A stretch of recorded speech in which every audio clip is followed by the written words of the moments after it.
স্বাগত এশিয়ান দেশ সংবাদের সাথে আছে সাবরিনা জিয়া। চলে যাব পুরো সংবাদে। দর্শক, কুড়িগ্রামের রাজীবপুর উপজেলা চেয়ারম্যান আরিফুল কবির রানা তালুকদার ঘোড়া মার্কা নিয়ে প্রচারণা চালাচ্ছেন। তার প্রচারণার বিস্তারিত জানব সহকর্মী মুরাদুল ইসলাম মুরাদের কাছ থেকে। 8 মেতে কিন্তু রাজীবপুর উপজেলায় কিন্তু 3 জন প্রার্থী আছেন।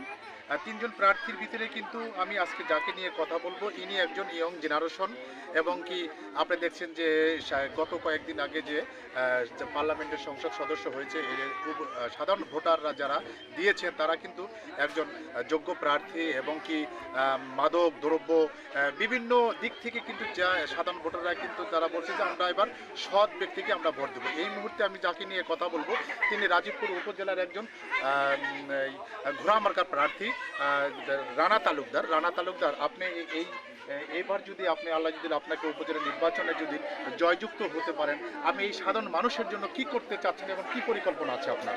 আমি যদি নির্বাচিত হতে পারি, আল্লাহ যদি আমাকে রহমত করে, সর্বপ্রথম আমার কাজ হবে নদী ভাঙন রোধ করা এবং যোগাযোগ ব্যবস্থা উন্নয়ন করা, পাশাপাশি মাদক, সন্ত্রাস, চাঁদাবাজি, টেন্ডারবাজি সেসবের বিরুদ্ধে অবস্থান নেওয়া, এবং এই চর অঞ্চলের মানুষকে নিয়ে আমাদের এই চর রাজীবপুর উপজেলাকে একটি মডেল এবং স্মার্ট উপজেলা গঠন করতে চাই।